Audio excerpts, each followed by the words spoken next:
नमस्कार मेरे प्यारे दोस्तों, आप सब कैसे हैं? आई होप आप लोग अच्छे होंगे, मस्त होंगे और अपनी पढ़ाई जो है जिस तरीके से कर रहे होंगे। दोस्तों हम लोग देख रहे थे Allahabad high court group C, group D stenographer का प्रैक्टिस सेट, जिसके तहत मैंने आपको 11 प्रैक्टिस सेट करा दिए हैं। दोस्तों देखिए उसमें मैं क्या करता था, हिंदी और जीएस का प्रैक्टिस सेट करा देता था, ठीक? 2 चीज़ करा देता था। लेकिन कल बहुत सारी गुड़िया और बहुत सारे लोगों का डिमांड आया कि जो है सर ये भी करा दिया करिए इंग्लिश, तो मैं इंग्लिश भी करा दिया करूँगा, ठीक? देखिए, मैं सोचता हूँ कि जिस चीज़ में मैं मतलब ज़्यादा नहीं हूँ, जो चीज़ मुझे नहीं आती, मैं उसपे रिस्क ना लूँ, ताकि मतलब कोई दिक्कत ना हो, इसीलिए नहीं कराता था। लेकिन अब आप लोग कह रहे हैं, तो मैं आगे जितने भी प्रैक्टिस सेट होंगे, हमारे 5-6 प्रैक्टिस सेट, उसमें मैं इंग्लिश करा दूँगा। समझ आया कि नहीं? तो ये सारी चीज़ें हैं, बाकी अगर आप लोग कहेंगे, तो मैं हिंदी के अलग-अलग करा दूँगा। यानी हिंदी जैसे है, तो हिंदी का मैं संधि उठा लिया, संधि के 300 क्वेश्चन करा दिया अलग। फिर उसके बाद फिर ऐसे ही संज्ञा मतलब जितने भी अलग-अलग टॉपिक हैं, जितने भी क्वेश्चन आते हैं एग्ज़ाम में, मैं सारे वो अलग-अलग करा दूँगा। अगर आप कहेंगे केवल क्वेश्चन रहेंगे उसमें, आपको मतलब सॉल्व करना है। समझ आया कि नहीं? तो ये चीज़ आप देखिए मेरा क्या मतलब है, मैं चाहता हूँ कि अगर मैं वीडियो अपलोड करूँ दोस्तों, तो उसे लोग देखें। ऐसा नहीं कि मैं मेहनत कर रहा हूँ लेकिन उसका कोई रिज़ल्ट नहीं आ रहा। समझे कि नहीं? कुछ वीडियो तो बहुत ज़्यादा देखे जा रहे हैं। जैसे कल मैंने वीडियो शाम को अपलोड की वर्ल्ड ज्योग्राफी। दोस्तों मेहनत किया, 47 मिनट की सबसे लंबी वीडियो बनाया। लेकिन उसमें जब देखा तो माइनस में चल रही थी वीडियो पूरी। मतलब ये होता ना तो फिर मतलब दुःख होता। जैसे आप ही हो हमारी जगह अगर आप लंबे समय से मेहनत मैं 1 साल से लगा हूँ यूट्यूब में, मुझे मिला कुछ नहीं, लेकिन कोई दिक्कत नहीं, उससे मुझे दिक्कत नहीं है। लेकिन मैं सोचता हूँ कि लोग ज़्यादा से ज़्यादा देखें और मतलब सहयोग करें, ये इम्पोर्टेंट हमारे लिए ना। तो बस यही चीज़ है, बाकी कोई दिक्कत नहीं। और देखिए इलाहाबाद हाई कोर्ट के लिए जो जीएस होगा ना, जीएस को मैं सोच रहा हूँ कि जितने भी इम्पोर्टेंट टॉपिक मुझे लगे, मैं वो अपने हाथ से लिखूँ, उसके बाद उसकी वीडियो मैं प्रॉपर बनाऊँ और आपको मैं बताऊँ कि ये ट्रिक है इसकी याद रखें। जैसे मैंने टाइमलाइन पूरा नोट कर लिया इतिहास का घटनाक्रम, यानी जित इतिहास का घटनाक्रम जो है या अगर मान लीजिए सिंधु घाटी सभ्यता से हम चलेंगे, तो हम मॉडर्न हिस्ट्री में आके रुकेंगे, यानी 60-70 के आस 1970 के आसपास का हम जो है इतिहास पूरा देख लेंगे। तो इस तरह हम मतलब टाइमलाइन भी देख लेंगे, तो ये सब इम्पोर्टेंट हो जाता है हमारे एग्ज़ाम के लिए, 4-5 क्वेश्चन का वहीं से मिल जाए दोस्तों, ना? तो ये चीज़ें होती हैं, लेकिन सहयोग करना पड़ेगा ना, बिना सहयोग के दोस्तों मैं कैसे इतनी मेहनत कर दूँगा ना, तो ये चीज़ होती है ना। तो चलो शुरुआत करते हैं, देखते हैं जीएस। देखिए जो मैं बताऊँगा थोड़ा ध्यान देंगे आप लोग, मैं कुछ चीज़ें अलग से बता दूँगा आपको। सॉरी। देखिए यहाँ पे लिखा है अगर हम पहले बात करें कि सामान्य अध्ययन, तो देखिए यहाँ लिखा है कि भारत का सर्वोच्च नागरिक सम्मान क्या है? यानी सबसे ऊँचा जो हमारा सम्मान क्या है? तो भारत रत्न है, ये हमें बताने की ज़रूरत नहीं, आप लोग जानते हैं। देखिए इसकी शुरुआत होती है, कब हुई थी? तो 1954 में इसकी शुरुआत हुई थी। देखिए स्थापना की अगर हम बात करें, देखिए दोस्तों ये कहाँ दिया जाता है? तो यह सम्मान राष्ट्रीय सेवा के लिए दिया जाता है। इन सेवाओं में जैसे कला है, साहित्य है, विज्ञान है, सार्वजनिक क्षेत्र है, खेल है, इन सब में दिया जाता है। इसकी स्थापना हुई थी 2 जनवरी 1954 को तत्कालीन राष्ट्रपति डॉक्टर राजेंद्र प्रसाद द्वारा की गई थी। सर्वप्रथम भारत रत्न जो है 1954 में 3 लोगों को दिया गया था, नाम याद रखेंगे, सर्वपल्ली राधाकृष्णन जी थे, अगला है सी राजगोपाला जी और उसके बाद है डॉक्टर चंद्रशेखर वेंकट रमन जी। तो 3 लोगों को दिया गया था। प्रारंभ में इस सम्मान को मरणोपरांत देने का प्रावधान नहीं था, यानी पहले ये मरणोपरांत नहीं दिया जाता था, लेकिन 1966 में यह प्रावधान जोड़ा गया। 2019 में भारत रत्न कितने लोगों को दिया गया था? तो दोस्तों 3 लोग थे। अब देखिए वर्तमान का आपको याद रखना है कि कब किसे-किसे मिला है। अभी आप देखेंगे वर्तमान वाला 5 लोगों को दिया गया है, तो आप देख लीजिएगा। नानाजी देशमुख जन सेवा मरणोपरांत है, भूपेन हजारिका गायक थे मरणोपरांत दिया गया था, प्रणब मुखर्जी पूर्व राष्ट्रपति। आगे अगर हम बढ़े देखिए यहाँ पे लिखा है कि वह शब्द चुनें जो निम्नलिखित वाक्य वह व्यक्ति जिसके पास अपने पेशे में अल्प प्रशिक्षण है या कोई औपचारिक प्रशिक्षण नहीं है, वो सर्वोत्तम ढंग से वर्णित करता है। तो सीधी-सी बात है, अमेच्योर है दोस्तों, अल्प प्रशिक्षण है ना, अमेच्योर है। उस फील्ड का मतलब मैच्योर नहीं है, अमेच्योर है या अप्रवीण है। समझ में आया कि नहीं? तो बिल्कुल ईज़ी था, इसमें कुछ ज़्यादा सोचने का नहीं। ये कॉमन सेंस है, अगर आपका कॉमन सेंस है, तो क्वेश्चन सही, नहीं है तो गलत हो जाएगा। लिखा स्थायी रूप से विदेश में रहने वाले व्यक्ति को कहते हैं। अगर कोई व्यक्ति स्थायी रूप से रहता है तो उसे कहते हैं अप्रवासी दोस्तों, इमिग्रेंट। देखिए, यहाँ पे लिखा है उन्हें इमिग्रेंट कहते हैं। क्या कहते हैं? इमिग्रेंट। वे लोग जो किसी कारणवश अपना देश छोड़कर हमेशा के लिए अथवा लंबे समय तक विदेशों में रहते हैं, उन्हें मतलब अप्रवासी या इमिग्रेंट कहते हैं। दोस्तों देखिए हम कभी प्रवास क्यों करते हैं? जैसे गाँव से शहर की ओर प्रवास होता है हमारा, फिर शहर से हम मतलब विदेश की ओर भागते हैं। जैसे हमारे गाँव से मान लीजिए 1-2 लोग गए हैं कहाँ? सऊदी अरब, एक ही लोग गया शायद, मतलब एक ही लोग गए हैं, सऊदी अरब गए मान लो। नहीं, हमारे गाँव से एक लोग नहीं गए, क्योंकि मुस्लिम 3, 4, 5 लोग हैं और 1 लोग मतलब यादव में गए हैं, तो मतलब अगर टोटल मिला के बात करें तो 5-6 लोग मान लीजिए गए हैं हमारे गाँव से, अन्यथा ना लीजिएगा दोस्तों, ठीक। यहाँ देखिए अगर 5 लोग गए हैं सऊदी अरब नहीं, वहाँ दुबई गए हैं, मतलब यूएई गए हैं, ठीक दोस्तों? तो मान लीजिए अगर यहाँ पे गए तो इसका रीज़न क्या था? इसका रीज़न था रोज़गार, क्या था? रोज़गार। देखिए सबके अलग-अलग मुद्दे हो सकते हैं। राजनीतिक मुद्दा क्या हो सकता है कि मान लीजिए किसी देश में तख्ता पलट हो गया, जैसे सीरिया में तख्ता पलट हो गया, तो हो सकता है वहाँ के लोग क्या करेंगे? पलायन कर जाएँ थोड़े बहुत लोग अगल-बगल, तो वहाँ शिफ्ट हो जाएँ। तो इस तरह राजनीतिक हो सकता है, आर्थिक हो सकता है, सामाजिक हो सकता है। अब जैसे हमारे गाँव से यह जो लोग प्रवास किए हैं, ये आर्थिक कारण से किए हैं ना, रोज़गार के लिए किए हैं, पैसे के लिए किए हैं, तो ये इनका आर्थिक कारण हो गया। समझ में आया कि नहीं? सामाजिक कारण मान लीजिए कहीं दंगे हो जाए, तो ये सारी चीज़ें हो जाएँगी, तो लोग वहाँ से पलायन करेंगे, तो यानी वो सामाजिक कारण हो जाएगा। तो बहुत सारी ऐसी चीज़ें हो सकती हैं। ये थोड़ा मैं आपको ओवरव्यू दे दिया हूँ कि मतलब अगर आपके पास ओवरव्यू रहेगा ना, तो आप सोच सकेंगे कि ऐसा होता क्यों? समझ आया कि नहीं? तो ये चीज़ लेकिन हमारे यहाँ से जो लोग प्लान करते हैं ज़्यादातर, उनका रीज़न क्या होता है? आर्थिक होता है। क्या होता है? आर्थिक। भाई हम गाँव से शहर की ओर आते हैं, या तो हम पढ़ने के लिए आएँगे या शिक्षा के लिए आएँगे। जैसे हमारे यहाँ से मान लीजिए यूक्रेन गए हैं, अभी देखे होंगे जब युद्ध चल रहा था तो वहाँ बहुत सारे डॉक्टर मतलब जो डॉक्टर की पढ़ाई बच्चे करने गए थे, तो वहाँ आप देखे होंगे कि वहाँ से उनको लाया गया था। समझ में आया कि नहीं? जैसे हमारे यहाँ एक पापा के दोस्त थे, उनका बेटा मतलब रसिया में एमबीबीएस किया था। तो सोचिएगा कि मतलब जो है हमारे यहाँ से दूसरे देश जा रहे हैं लोग तो किस लिए जा रहे हैं? या तो फिर डिग्री के लिए जा रहे होंगे या फिर मतलब जो है शिक्षा के लिए, रोज़गार के लिए, ऐसे बहुत सारे रीज़न हो सकते हैं। समझ में आया कि नहीं? आगे हम बढ़ जाएँ, थोड़ा हम आगे मतलब एडवांस हो गए थे इसलिए बता दिया। नर्सरी में बेचे जाने वाले छोटे पौधे को क्या कहते हैं? झाड़ी कहते हैं, वृक्षलता कहते हैं, बिरवा कहते हैं या शाक कहते हैं, हर्ब कहते हैं? देखते हैं दोस्तों ये मुझे भी कन्फर्म नहीं है। देख लेते हैं कोई दिक्कत नहीं। यार आप ही की तरह हूँ मैं भी, एक चीज़ समझ के चलिएगा ठीक? बिरवा होगा यानी स्पेलिंग से कहा जाता है। जबकि आम तौर पर मध्यम आकार के छोटे वृक्षों को क्या कहते हैं? झाड़ी कहा जाता है। जैसे इनकी ऊँचाई जो है 2 से 8 मीटर तक हो सकती है दोस्तों। अगला है शांति के लिए नोबेल पुरस्कार जीतने वाली पहली भारतीय महिला क्या थी? तो मदर टेरेसा थी। देखिए पहली भारतीय महिला, आप कहेंगे ये तो विदेशी थी। नहीं दोस्तों, विदेशी थी पहले, लेकिन ये इन्होंने क्या किया, इन्होंने नागरिकता ले ली थी, कब ले ली थी? तो 1948 में इन्होंने भारत की नागरिकता ले ली थी। अब जब 1948 में इन्होंने नागरिकता ले ली तो 78 में इनको अवार्ड हमको लगता मिला। 78 में नहीं 79 में मिला है दोस्तों, 1979 में मिला है, ठीक? मतलब मुझे याद था कि 78 79 मतलब 1978-79 के आस-पास 79 में इनको शांति का नोबेल पुरस्कार मिला। तो ये चीज़ थोड़ा आप याद रखेंगे कि ये मतलब बेशक ही विदेशी थी, ठीक? रोमन कैथोलिक ननन थी, मतलब अगर ये बात करें ये विदेशी थी, लेकिन 1948 में इन्होंने रोज़गार मतलब वो ले लिया नागरिकता और 1979 में इनको शांति का नोबेल पुरस्कार मिला। ठीक दोस्तों? अगर हम बात करें दोस्तों गॉड ऑफ स्मॉल थिंग्स नामक पुस्तक के रचयिता कौन है? तो अरुंधति राय हैं। कौन है? अरुंधति राय हैं। God of small thing 1997 Booker पुरस्कार से नवाजा गया। अगला क्वेश्चन है कोलंबिया स्पेस शटल दुर्घटना में मारी गई भारतीय अंतरिक्ष महिला कौन थी? कल्पना चावला थी। ये 1962 में हरियाणा के करनाल जिले में इनका जन्म हुआ था दोस्तों। कल्पना चावला एक भारतीय अमेरिकी अंतरिक्ष यात्री और अंतरिक्ष शटल विशेषज्ञ थी। कल्पना चावला अंतरिक्ष में रहने वाली पहली भारतीय महिला थी। वे कोलंबिया अंतरिक्ष यान दुर्घटना 2003 में मारी गई 7 यात्री दलों में से एक थी, यानी 7 लोग उस समय मारे गए थे दोस्तों, ठीक? क्रैश कर गया था। तो ये चीज़ है, यानी अगर हम बताएँ तो इतनी सारी चीज़ें आपको समझ में आ रही होंगी। जैसे हुगली नदी भारत के किस राज्य में? देखिए हुगली नदी पश्चिम बंगाल में है दोस्तों। एक आप याद रखिएगा कि हीराकुंड बाँध किस नदी पर है? तो हीराकुंड बाँध दोस्तों किस नदी पर है? तो ये महानदी पर है और ये कहाँ है? तो उड़ीसा में है। कहाँ है?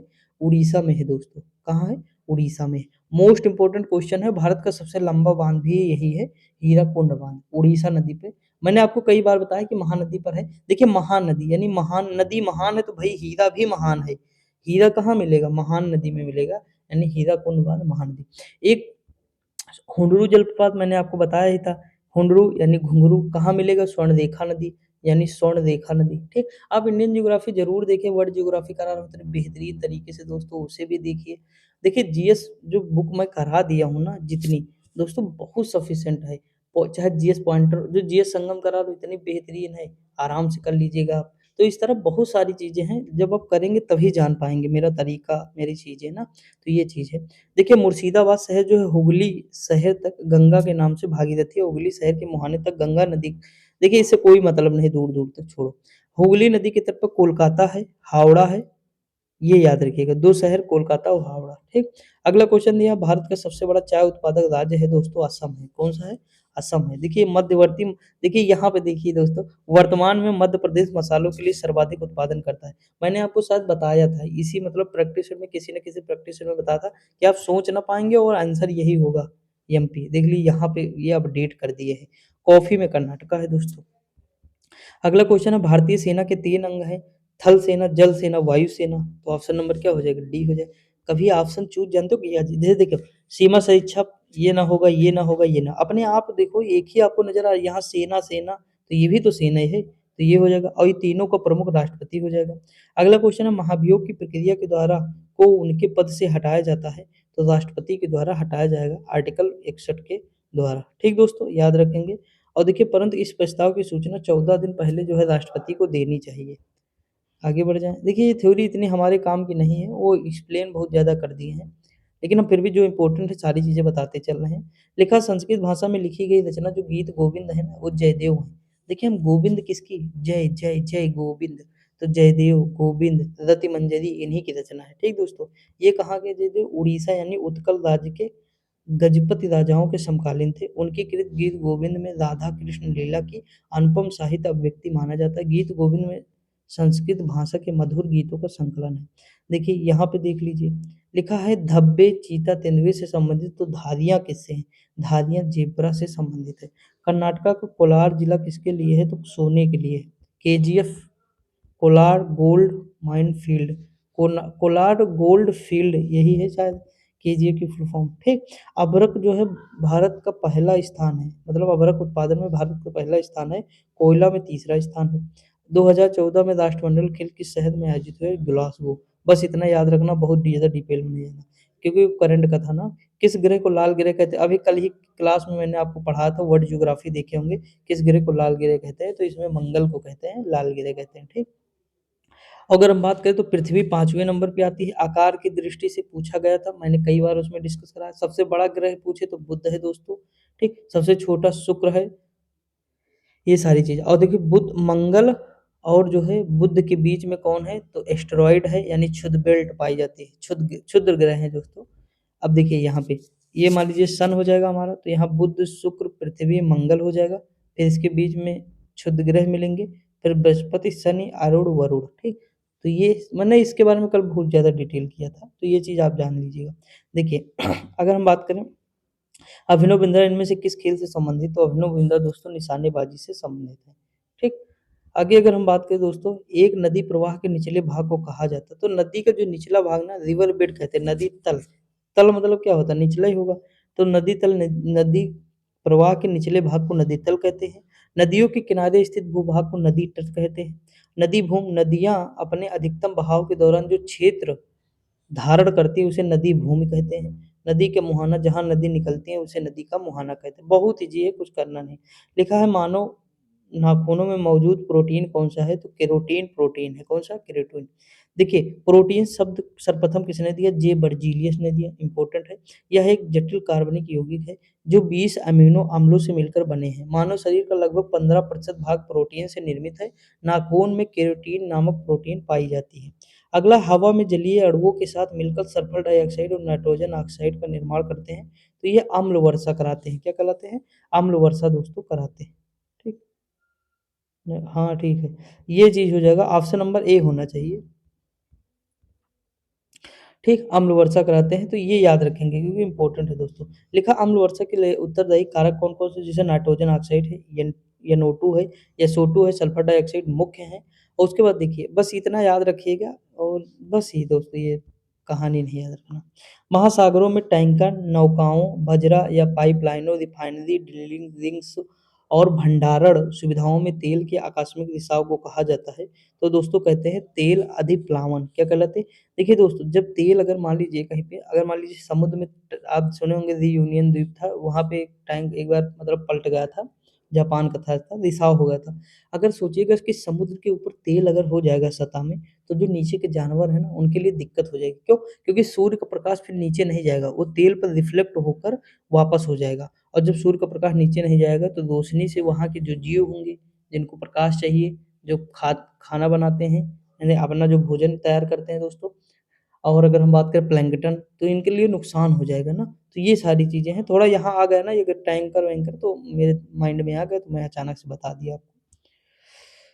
अगला दिया प्लास्टिक से धरती प्रदूषित होती है क्योंकि ये होते हैं दोस्तों नॉन बायोडिगे डिग्रेडेबल, यानी ये मतलब जो प्लास्टिक है ना ये कभी खत्म नहीं होती दोस्तों, ठीक? ये विलीन नहीं होती है तो इसीलिए ये जो है नॉन बायोडिग्रेडेबल होते हैं, ठीक? अगर हम बात करें दोस्तों, यहाँ पे देखिए जैसे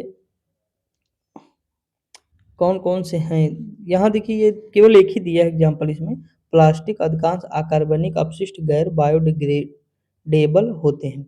अगला दिया है कि ऑस्ट्रेलिया की राजधानी दोस्तों क्या है? तो ऑस्ट्रेलिया की राजधानी कैनबरा, क्या है? कैनबरा, ठीक? और शहर हैं बाकी इनके, राजधानी कैनबरा है, सबसे बड़ा शहर नगर सिडनी है। ऑस्ट्रेलिया के मुख्य राज्यों में सिडनी, मेलबर्न, ब्रिस्बेन, पर्थ व एडिलेड है। मेलबर्न में विश्व का सबसे बड़ा क्रिकेट मैदान है, लेकिन अब तो हमारे यहाँ है मोटेरा दोस्तों, नरेंद्र मोदी वाला।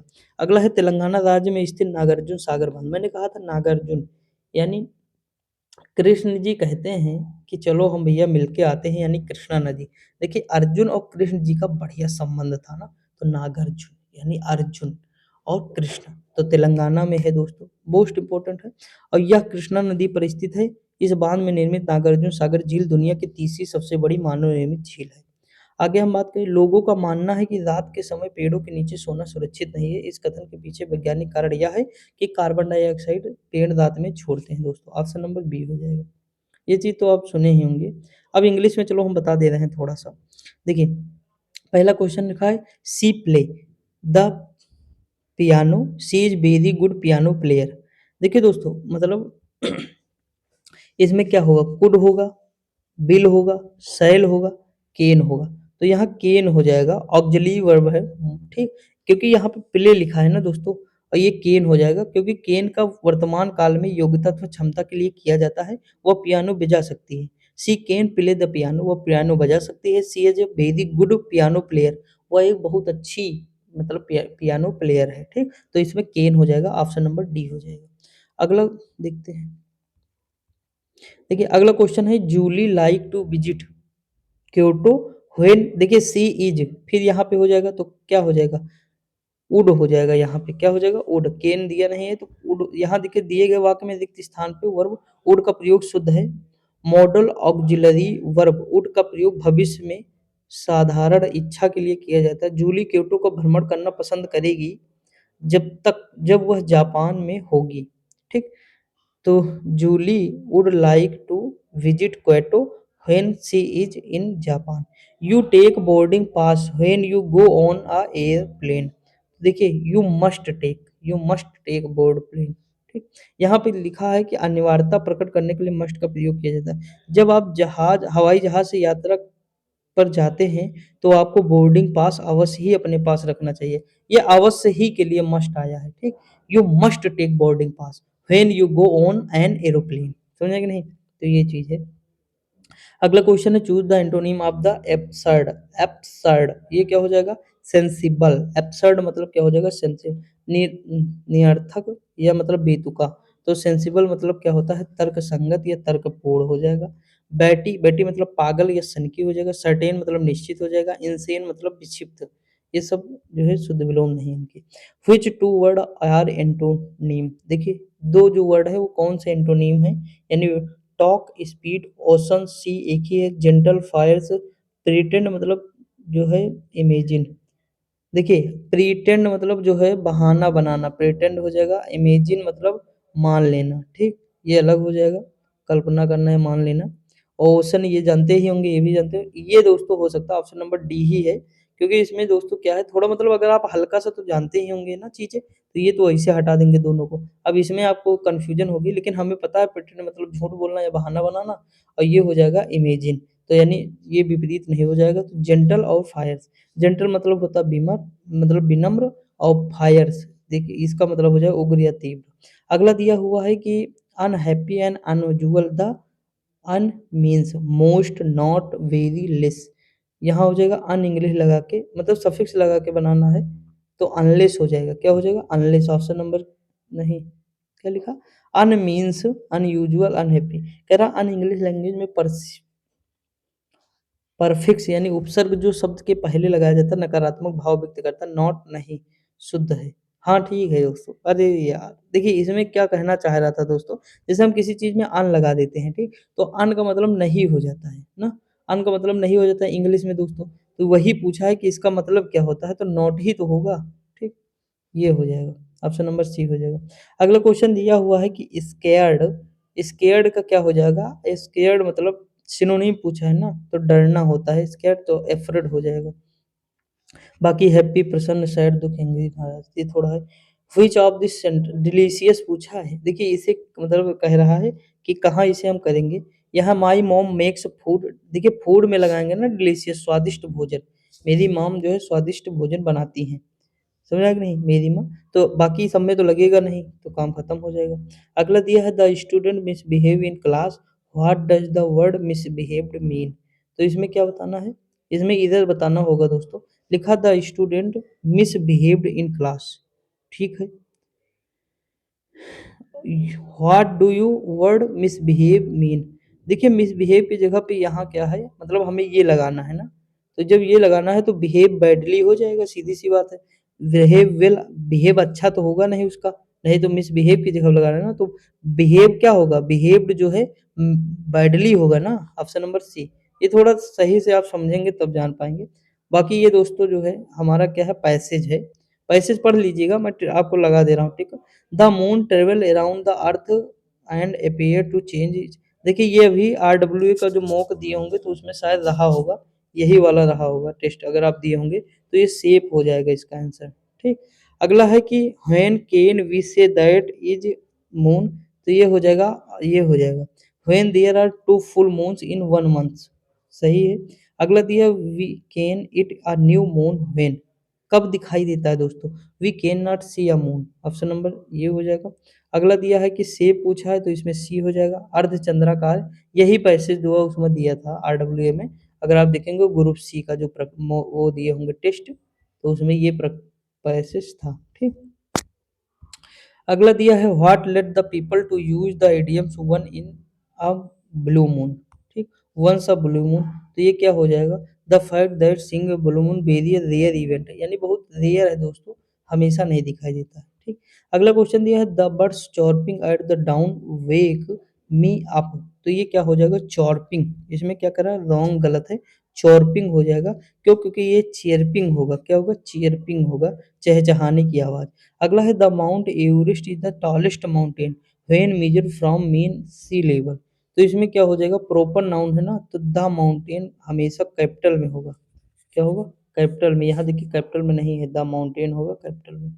अगला दिया आई विश आई हैड, मेरी इच्छा है, I had a job, I am great worker and I need the money, तो इसमें क्या हो जाएगा, वाक्य में प्रयुक्त उपवाक्य को अलग करने के लिए कॉमा का प्रयोग किया गया है, तो जॉब में कामा होना चाहिए, यहाँ पे जॉब में कामा होना चाहिए ना, आई एम फिर ग्रेट वर्कर एंड आई, समझ में आ रहा है दोस्तों कि नहीं? देखिए अगला दिया है कि if I could have repeated the project, ठीक, अब प्रोजेक्ट के पास भाई सीधी सी बात है होना चाहिए कामा, तो ऑप्शन नंबर क्या हो जाएगी, बी, ये इजी है दोस्तों, बहुत हार्ड नहीं है। अगला है a baby always like to snuggle up to his mother to keep it warm, ये क्या हो जाएगा, फुल स्टॉप, देखिए यहाँ क्या होगा, वार्म में फुल स्टॉप होगा, ऑप्शन नंबर सी, इतना इजी पूछेगा क्या। अगला है I receive this passage 8 o'clock, तो देखिए eight o'clock in the morning, ये होता है, अभी अगर आप सुने होंगे तो एट ओ क्लॉक लगता है, मतलब टाइम अगर डेट बता रहा है तो ये लगता है दोस्तों, तो इसमें एट मतलब ये हो जाएगा। प्रीपोजिशन है, थोड़ा रिवीजन करिए, अगर आपके पास जो नोट्स होंगे तब समझ पाएंगे, आप नहीं है तो मेरे पास मैसेज करिएगा, मैं भेज दूंगा। लिखा as soon as he, as soon as he a certificate in English he will would, देखिए यहाँ पे क्या हो जाएगा, वुड होना, ही गेट हो जाएगा, ही गेट्स, पूछो कैसे, क्योंकि यहाँ पे दोस्तों वुड विल लगा है ना, मुझे तो यही लगता है, देख लेते हैं, हाँ ठीक है।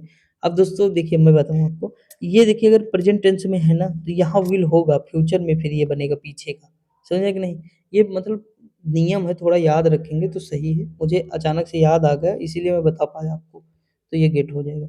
लिखा quick the bus it is ready to leave, तो सीधी सी बात ये क्या होगा, quick get on look for pull off नहीं, ये दोस्तों हो जाएगा गेट ऑन, प्रवेश करना। It is very it is ready to leave यानी छोड़ने के लिए है। लुक फॉर मतलब तलाश करना दोस्तों। पुल ऑफ मतलब खींच कर अलग करना। टेक ऑफ मतलब उड़ना। अगला दिया आई शैल टेक रेस्ट में, तो देखिए इसमें क्या हो जाएगा, फ्रॉम हो जाएगा। I shall take rest from, point of time के लिए फ्रॉम लगता है, ठीक। The subject and the verb in the sentence, the children were sad यानी बच्चे दुखी हैं, आर। अब उसके बाद क्या आ गया है, आर चिल्ड्रन, ये क्या पूछा है दोस्तों, जो subject and the verb, the children, ये दोस्तों किस हिसाब से पूछा मुझे नहीं समझ में आ रहा। अच्छा, ये चीज़ है, मतलब इसमें जो है ये यहाँ पे जो ये लगा है ना कि द सब जैसे लिखा द चिल्ड्रन वर सैड यानी बच्चे उदास थे, ठीक। तो इसमें ये वाला सही है, इसमें जो है चिल्ड्रन वर्ब पूछा है, इसमें जो है वर्ब पूछा है ना। अरे छोड़ो यार, जो भी होगा।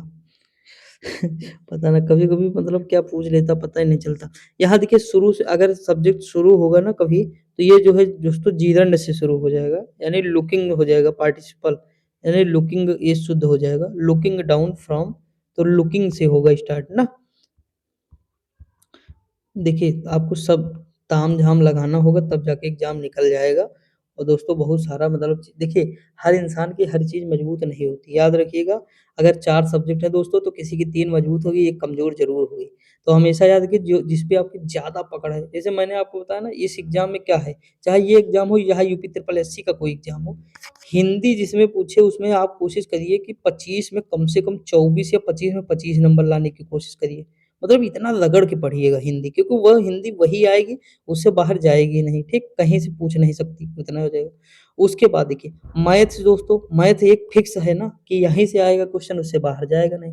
जैसे अभी मैं देख रहा था प्रायिकता, प्रायिकता दोस्तों 1 नंबर मतलब फ्री का है, समझ लीजिए कुछ नहीं, बहुत ईज़ी है, आराम से आप ला सकते हैं ना। तो वहाँ से 1 नंबर बटोरिएगा, प्रायिकता हो जाएगा, निर्देशांक ज्यामिति हो जाएगा। तो मतलब कुछ टॉपिक तो फर्जी हैं, कुछ नहीं करना। हाँ, कुछ टॉपिक आपको हार्ड लग रहे होंगे, उनकी बार-बार प्रैक्टिस करिए, ठीक? तो देखिए अगर 25 यहाँ अगर आपके आ गए और 20 वहाँ आ गए, अगर दोनों में मिला के 45 नंबर ले आए दोस्तों, तो अगर ऊपर जाके 50 में वहाँ अगर 35 भी नंबर आ गए तो 80 नंबर आराम से पहुँच जाएँगे। समझे कि नहीं? तो फाइनल कट ऑफ तक उम्मीद हो सकती है कि चले जाएँ आप लोग। तो थोड़ा इसी तरह पढ़ना होगा। लिखा आगरा में देखने योग्य स्थान क्या है दोस्तों? तो देखने योग्य यानी दर्शनीय हो जाएगा, ठीक? अगला दिया जो इतिहास से संबंधित हो जाएगा वो ऐतिहासिक हो जाएगा। 100 वार्षिक समय को क्या कहते हैं दोस्तों? तो शताब्दी कहते हैं। क्या कहते हैं? शताब्दी। वर्ष में एक बार होने वाले को वार्षिक कहते हैं। अगला क्वेश्चन है देश-विदेश में घूमने वाले को क्या कहते हैं दोस्तों? पर्यटक कहते हैं। ठीक? पर्यटन को हम बढ़ावा भी दे रहे हैं दोस्तों।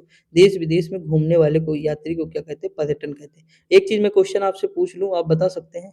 देखिए, आप एक चीज़ तो सीखे होंगे कि जो हमारा एक्सपोर्ट होता है यानी हम जो निर्यात करते हैं, तो निर्यात क्या होता है कि हम अपने देश का जो है अपने देश की वस्तु दूसरे देश में भेजते हैं, यानी वो विदेशी जो है हमारी वस्तुओं का उपभोग करते हैं, ठीक? यानी हम दूसरे देश जो अपनी वस्तुएँ भेजते हैं वो हमारे निर्यात होता है, क्या होता है? निर्यात।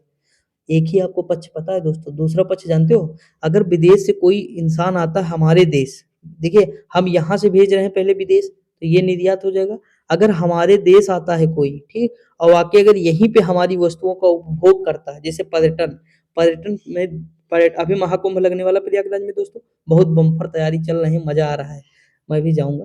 देखिए अगर मतलब समझ लीजिए कि अगर मान लीजिए विदेश से यात्री आए हमारे देश में, ये हमारा देश है, यहाँ यात्री आए हमारे यहाँ और यहीं पे खाना खाए, यहीं पे रह रहे हैं, यहीं अपना पैसा खर्च कर रहे हैं, जो डॉलर वगैरह ला रहे हैं, तो वो भी तो हमारा निर्यात हुआ। यानी हमारी वस्तुएँ चाहे विदेश में जाएँ कोई यूज़ करे, चाहे देश के अंदर हमारी वस्तुओं को यूज़ करे, तो वो निर्यात ही होगा हमारा। ये एक प्लस पॉइंट है। ऐसे ही दूसरे देश के बारे में आप सोचिएगा, हमारे देश के लोग जो जाएँगे अमेरिका, वहाँ उपभोग करेंगे तो उनका निर्यात हो जाएगा, वो हमारे देश में चीज़ें भेजेंगे, तो वो भी निर्यात में आएँगी। समझे कि नहीं? ये दूसरा पॉइंट आज हो सकता है बहुत कम लोग जानते हों। ये तो सब जानते हैं कि निर्यात मतलब एक दूसरे देश में अपनी वस्तुओं को भेजना, लेकिन ये भी जानिएगा, ठीक? मैं देखिए कुछ चीज़ें अलग बता देता हूँ ताकि माइंड आपका थोड़ा खुला रहे, समझ में आया कि नहीं? केवल एक ही चीज़ प दोस्तों अपने माइंड को बड़ा करना पड़ेगा हर चीज़ में, क्योंकि नहीं तो मतलब क्या है, सिकुड़ के रह जाएगा। समझ रहे हैं कि नहीं? जॉब के अलावा भी बहुत सारी चीज़ें हैं, आपको पढ़नी बहुत सारी चीज़ें हैं अभी। लिखा है कि बारिश ठंड बढ़ गई। देखिए, बारिश में ठंड बढ़ गई या बारिश के कारण बढ़ गई या बारिश की वजह से बढ़ गई, तो देखिए बारिश के कारण ठंड बढ़ गई। ऑप्शन नंबर क्या हो जाएगा? सी हो जाएगा। अगला दिया है आने प्रथम आने के लिए मैंने कठिन परिश्रम किया, के लिए हो जाएगा यहाँ पे, ठीक। अगला क्वेश्चन दिया हुआ है, शिक्षिका ने बताया कि कल छुट्टी है, तो की हो जाएगा, ठीक। आराम से हम पढ़ेंगे, आराम से हो जाएगा ये। निम्नलिखित में से कौन सा शब्द अर्थ की दृष्टि से सही है?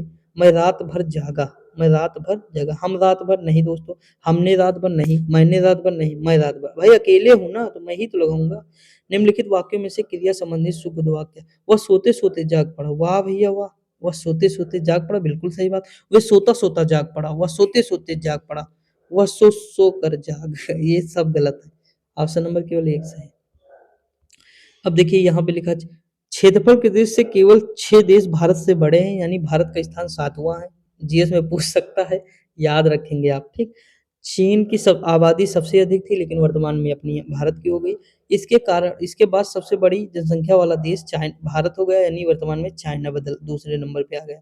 अधिक जनसंख्या के कारण भारत को आर्थिक परेशानियों का सामना करना पड़ता है, बिल्कुल सही बात है। बेरोजगारी यहाँ की मुख्य समस्या है। भारत में गाँव का देश भी, मतलब भारत को गाँव का देश भी कहते हैं। दोस्तों अभी जो है आप देखे होंगे कि मौद्रिक नीति जो है जारी की है आरबीआई ने, मॉनेटरी पॉलिसी, और उसके बाद फिर उन्होंने जीडीपी के जो अनुमान है वो जारी किए हैं दूसरी तिमाही के, यानी सेकंड क्वार्टर के। अगर आप पढ़ते होंगे तो कुछ चीज़ें जान पाएँगे तभी करंट अफेयर में।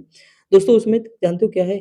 मतलब बहुत ज़्यादा, मतलब अपने यहाँ आर्थिक मतलब कमी आई है। मतलब आर्थिक गिरावट बहुत ज़्यादा हो गई। पहले दोस्तों 14% थी विनिर्माण और निर्माण सेक्टर में, ठीक? लेकिन वर्तमान में जानते हो ये कितनी है? पहले मतलब अगले तिमाही, अगर अगले साल दूसरी तिमाही की बात करें 14% थी, वर्तमान में 2% आ गई, 2.4%। यानी लोगों के पास पैसे यानी कम हैं, समझ रहे हैं कि नहीं? आप सोच नहीं सकते, मतलब बहुत ज़्यादा समस्या हो गई है। लेकिन वो इसीलिए तो बहुत सारी चीज़ें बदल रही हैं, लेकिन अब वो तो चलो अलग का विषय नहीं, अभी आप लोग गुस्सा होने लगेंगे बताऊँगा ज़्यादा। देखिए यहाँ बात करें, अधिक जनसंख्या के कारण भारत को आर्थिक परेशानियों का सामना करना पड़ता है। बेरोज़गारी यहाँ की मुख्य समस्या है। भा देखिए ये आ गया इसीलिए मैं बताने लगा, समझ रहे हैं कि नहीं? हर चीज़ रिलेट रहती है ना दोस्तों, इसीलिए बताने लगा। भारत को गाँव का देश भी कहते हैं, क्योंकि यहाँ 3/4 भारतीय गाँव में रहते हैं और खेती करते हैं। यह सिर्फ़ किसान ही नहीं, हमारे अन्नदाता भी हैं। हमें इनका सम्मान करना चाहिए। भारत में सभी धर्मों के लोग भाई-भाई की तरह रहते हैं। यहाँ दिल्ली, मद्रास, कोलकाता, मुंबई आदि अनेक बड़े नगर हैं। गांधी जी कहते हैं कि भारत गाँव में निवास करता है। देखिए गाँव क्या होता है, पता है किसी को? गाँव जहाँ पे अधिकांश जनसंख्या प्राथमिक कार्यों में लगी होती है। जैसे प्राथमिक कार्य क्या हो जाएगा? सबसे बड़ा उदाहरण कृषि। यहाँ के अधिकांश लोग खेती करते हैं, ठीक? ये मतलब बहुत बेस्ट डेफिनिशन है। नगर क्या होते हैं? जहाँ पे अधिकांश लोग द्वितीयक और तृतीयक कार्यों में लगे होते हैं। समझे कि नहीं? यानी या तो उत्पादन कर रहे हैं या तो सेवा कर रहे हैं। देखिए यहाँ लिखा किस दृष्टि से क्षण के बाद भारत बड़ा है, तो जनसंख्या की दृष्टि से है, क्षेत्रफल की, तो क्षेत्रफल की दृष्टि से। संसार का सबसे अधिक आबादी वाला, मतलब इसके अनुसार तो चाइना हो जाएगा।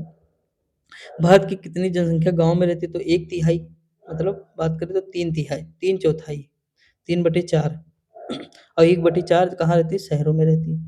अगला क्वेश्चन है, खेती करने वाले को क्या कहते हैं? तो किसान कहते हैं। गांधी जी के अनुसार भारत में कहाँ निवास करता है? तो गाँव में। देखिए फिर एक आ गया, यही चीज़ है।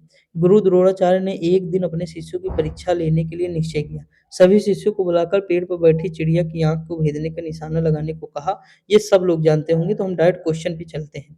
लिखा है गुरुजी ने क्या सोचा? शिष्यों को खाना खिलाने का? नहीं दोस्तों। निशाना लगवाने का? नहीं। चिड़िया दिखाने का? नहीं। परीक्षा लेने का सोचा ना, बिल्कुल इजी क्वेश्चन है। अगला दिया, गुरुजी ने किस निशाना लगाने की आज्ञा दी? मतलब किस पर निशाना लगाने की? तो चिड़िया की आँख पर। ऑप्शन नंबर ए हो जाएगा। अगला है कि अन्य शिष्य क्यों सफल नहीं हुए? अन्य शिष्य सफल क्यों नहीं हुए? उन्हें बाण चलाना नहीं आता, निशाना चूक जाता, चिड़िया नहीं दिखाई दे रही थी या लक्ष्य पर ध्यान नहीं था। Option number D. अगला है द्रोणाचार्य ने अर्जुन से क्या पूछा? द्रोणाचार्य ने अर्जुन से पूछा कि चिड़िया दिख रही है? अर्जुन ने कहा हाँ, चिड़िया नहीं दिख रही, चिड़िया की आँख ही दिख रही। अर्जुन ने क्या उत्तर दिया? सॉरी दोस्तों। अर्जुन ने क्या उत्तर दिया? सिर्फ़ चिड़िया की आँख दिखाई दे रही। उन्होंने कहा कि मुझे सिर्फ़ चिड़िया की आँख दिखाई दे रही। अब देखिए, आशा जीवन में प्रकाश का संचार करती है, रेखांकित शब्द, तो आशा का क्या हो जाएगा विलोम शब्द? निराशा हो जाएगा। दोस्तों देखिए, आज थोड़ा हो सकता है लंबी वीडियो हो गई तो उसके लिए क्षमा चाहता हूँ, लेकिन चीज़ें मैं बताने की कोशिश किया हूँ। नवीन शब्द का विलोम क्या हो जाएगा? प्राचीन हो जाएगा, नवीन का प्राचीन हो जाएगा, नया का पुराना, नूतन का पुरातन। ठीक? देखिए मैं कुछ चीज़ें नई बता देता हूँ तो उसके लिए गुस्सा ना हुआ करिएगा आप लोग, सीखने को ही मिलता है आपको, ऐसा नहीं कि नहीं मिलता है। गुलाब जामुन देखकर रमेश के मुँह में पानी आ गया, यानी भैया लालच आना। लाल टपकना, अंगूठा दिखाना यानी धोखा देना। मिठास क्या है दोस्तों? तो मिठास किससे बना है? मीठ मतलब जलेबी में मिठास अधिक रेखांकित शब्द का विशेषण क्या हो जाएगा? मीठा हो जाएगा, ठीक? और भाववाचक संज्ञा है मिठास, मैंने आपको बताया था। अगला है बारिश के कारण नदी का बहाव तेज हो गया है, रेखांकित में बहुवचन। नदी का क्या हो जाएगा? नदियों, नदी का नदियों हो जाएगा। नदियाँ ना लगाना दोस्तों, नदियों हो जाएगा, ठीक? नदियों का पानी जो है कहाँ नदियाँ का पानी नहीं होता, नदियों का पानी अरब सागर में गिरता है या बंगाल की खाड़ी में गिरता है या सागर में गिरता है, ठीक? नदियों हो जाएगा। माँ सोने के गहने बनाने वाले के पास गई यानी सोनार के पास गई तो सुनार हो जाएगा। आई होप आपको समझ में आया होगा। हमने आज 75 क्वेश्चन किए दोस्तों। कुछ चीज़ें मैंने एक्स्ट्रा आपको बता दी हैं अलग से, 1-2 कॉन्सेप्ट मैंने बता दिए हैं। तो यही हमारा तरीका है, ऐसे ही आप पढ़ते रहिए, मस्त रहिए, खुश रहिए। मिलते हैं अगली वीडियो में। वर्ल्ड ज्योग्राफी की क्लास लेना ना भूलें। दोस्तों अगर हो सके आप 5-5 लोग अगर 5-5 लोगों को शेयर कर देंगे ना, तो अपना काम हो जाएगा। ज़रूर दोस्तों सपोर्ट करिए, ठीक? आप ही का भाई, आप ही का दोस्त हूँ, तो थोड़ा सपोर्ट करते रहिए। बाकी कोई दिक्कत हो तो कमेंट बता सकते हैं, कमेंट में करके मुझे पर्सनल भी मैसेज कर सकते हैं, ज़्यादा मतलब परेशान हो, तो कुछ भी मतलब पूछना हो तो बता सकते हैं, कोई दिक्कत नहीं, ठीक? ऑलवेज़ चलो मिलते हैं अगली वीडियो में, तब तक के लिए जय हिंद।